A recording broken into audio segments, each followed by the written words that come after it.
It's a race to find the power of horses in electric power. Coming up, you'll see how these electric motors are speeding to a new level far above gas-powered engines. The noise, the pollution, the smell. Welcome to another day on America's highways. For motorsports, the racetrack is a laboratory for research and development of the next big thing in the world of transportation. On a recent visit to Virginia International Raceway, imagine our surprise at what we saw when the track fell silent. And I was just looking to build a custom bike, a cafe racer with some sort of motor that hadn't been used. So we selected an electric motor, and for it to be a true cafe racer, it has to do the ton. It has to go over 100, and on the straightaways, our bike will do about 120 plus.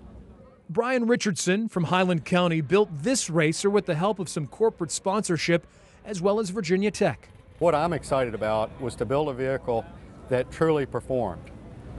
This bike will scare me a little bit, and I've been riding bikes my whole life. I've never raced, but it's an exciting bike to ride, and that's what I wanted to build, was an electric vehicle that was exciting to ride. These vehicles are more like laptops. They're probably more familiar to what Intel or Motorola will see than anything that Honda or anybody else will see. They are literally, you should picture these things as a laptop with a saddle and two wheels. That's what it is. This is how we make laptops go racing.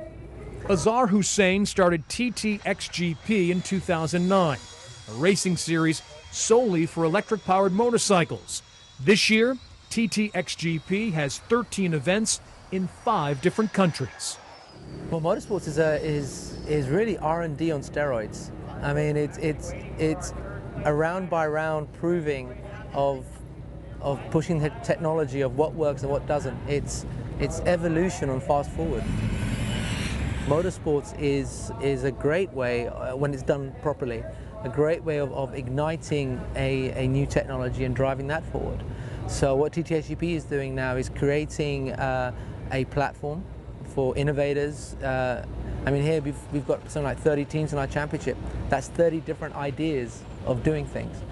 There is a learning curve that people have gone through, and we're going through all these great learning curves here at these racetracks to always improve both the technology and the bikes to make them go faster and faster. Martin Kobler owns Superlattice Incorporated, a company on the leading edge of battery technology. And then since the last 5 years, drastically, there's been huge improvements with producing lots of current with the same amount of weight of the batteries.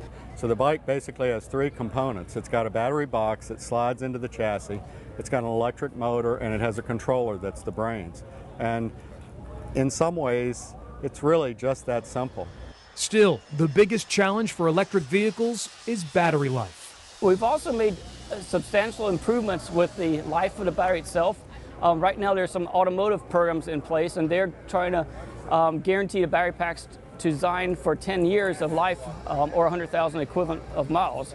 Probably get about 80 miles to a charge, 125 miles an hour, 0 to 125 in 1 gear. There's no gear change, no clutch. So, the question remains, are electric vehicles the future of moving America? These teams are here putting their time, money, energy, effort, these and other teams around the world, and we have a growing field next year. That's a reflection of a much larger movement.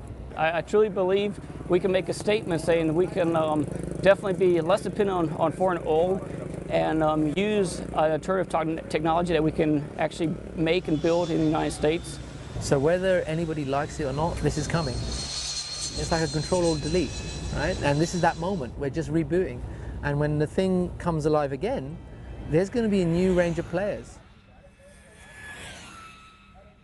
Thanks so much for joining us on this CBS 6 presentation, Powering Virginia. For more information on everything we've covered, visit WTVR.com/green.